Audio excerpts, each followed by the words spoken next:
Kalau saudara nanti mau milih capres, jangan hanya sibuk dengan berita, ya. Terserahlah saudara mau milih siapa, yang jelas saudara harus tanggung jawab nanti di hadapan Allah, itu aja. Saya milih mikir. Saya nggak boleh jadi dosa. Kalau saya melihat seseorang tidak dari pemberitaan saja, tapi benar-benar dari orang yang dekat dengannya, yang tahu. Kalau media, sejujurnya saya kurang begitu percaya sepenuhnya, ya. Karena ada yang kalau sudah suka bagus semua. Saya lebih senang dari orang yang kenal. Yang lebih beruntung lagi kalau sayanya mengenal. Lihat dari orang-orang terdekat dengannya. Lihat dengan siapa dia bergaul. Kalau gaulnya dengan orang-orang yang jauh dari agama, ada orang yang dekat dengan agama, itu beda-beda, ya. Saudara bisa lihat siapa kawan dekatnya. Karena kawan seseorang itu berpengaruh. Bergaul dengan penjual minyak wangi, ikut harum. Bergaul dengan pandai besi, bau bakaran. Jadi lihat siapa yang dekatnya itu. Nah, silahkan saja. Dan lihat fakta. Kalau salah enggak sih kalau saya berkata begini?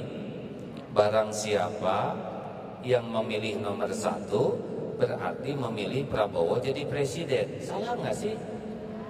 Itu kan benar, ya.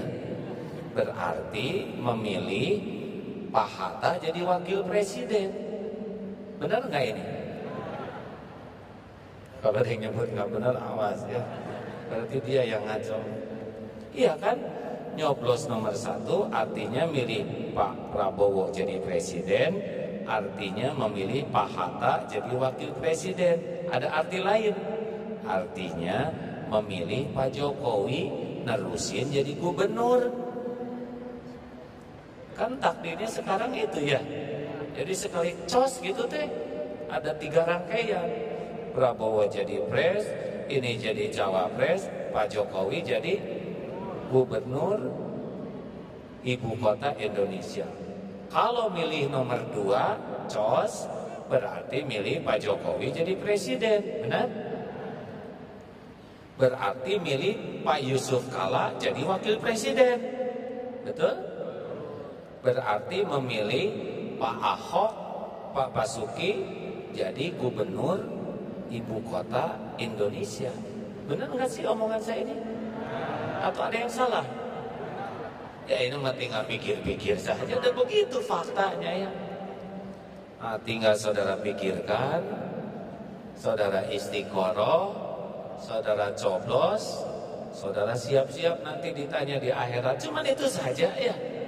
Nggak ada urusan sama saya. Nggak usah nanya milih yang mana, ya. Bagi saya Indonesia ini negara besar. Bagi saya pribadi, ya. Umat Islam terbesar di dunia ada di sini.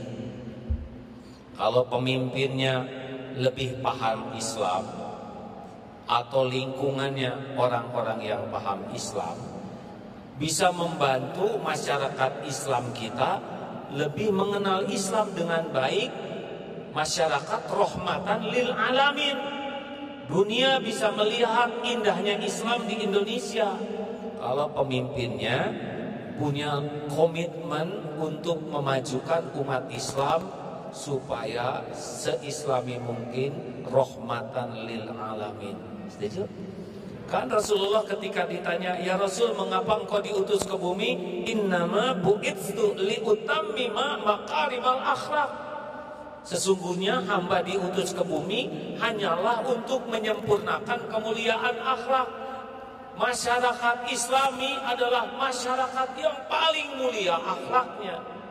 Kalau pemimpinnya paham ini atau lingkungannya paham ini, kita menjadi bangsa berakhlak, benar? Halo.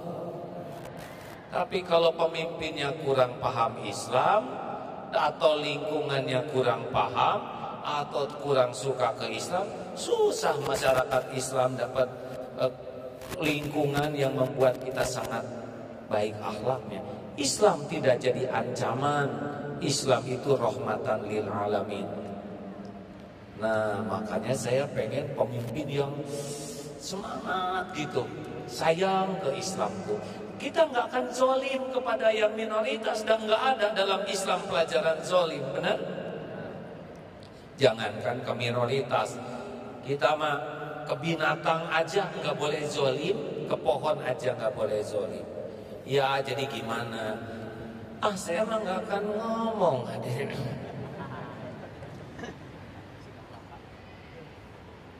Jadi begini ya. Saya hanya, kalau buat saya pribadi, saya mau milih yang saya kenal dengan baik. Ada salah satu capres yang saya kenal sudah dari tahun 90-an. Ketemu sering, kalau ada kegiatan di kantornya, beliau selalu undang untuk ceramah. Kalau mau bertempur mau itu tunggu dulu, tenang, minta doa. Waktu di markasnya kumpul para ulama tahun 90-an ya. Saya masih muda dulu. Diberi kesempatan santri ikut berlatih di sana supaya makin cinta bela bangsa gitulah. Jadi kenal orangnya, nggak dari media lah, kenal. Jadi saya tahu, oh gini waktu zaman isu, oh sebetulnya beda dengan berita.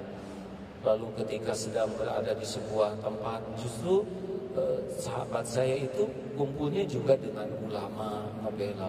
Dan saya ingat pada waktu itu pernah ada kondisi di mana umat Islam benar-benar sedang ditekan oleh seseorang yang berkedudukan tinggi dan tidak suka ke Islam karena non-Islam.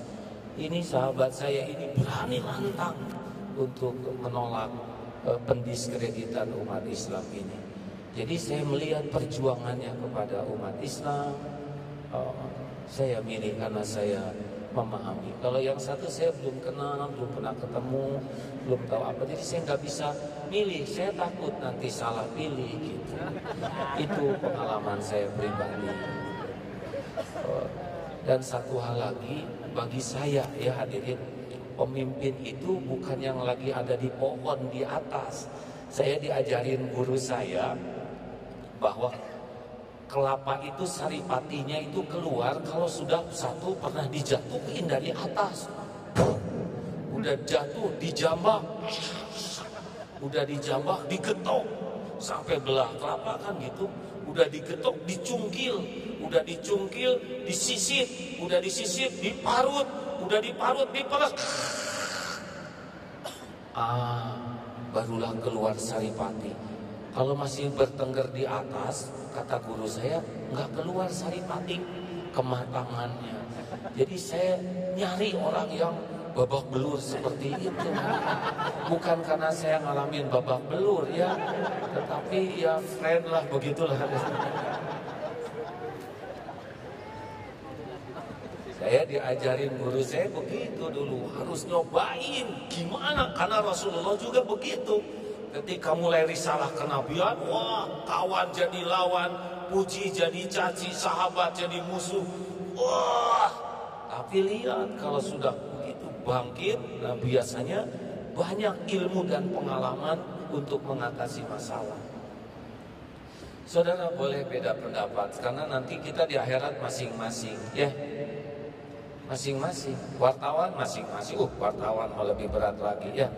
Masalah nulis di atas saya kepeng tutung. Kita doakan saja. Siapapun nanti yang ditetapkan Allah, kita syukuri ya. Kita lakukan yang terbaik. Setuju? Jangan musuhan. Pendapat boleh beda, ukhuwah tetap terjaga. Sepakat?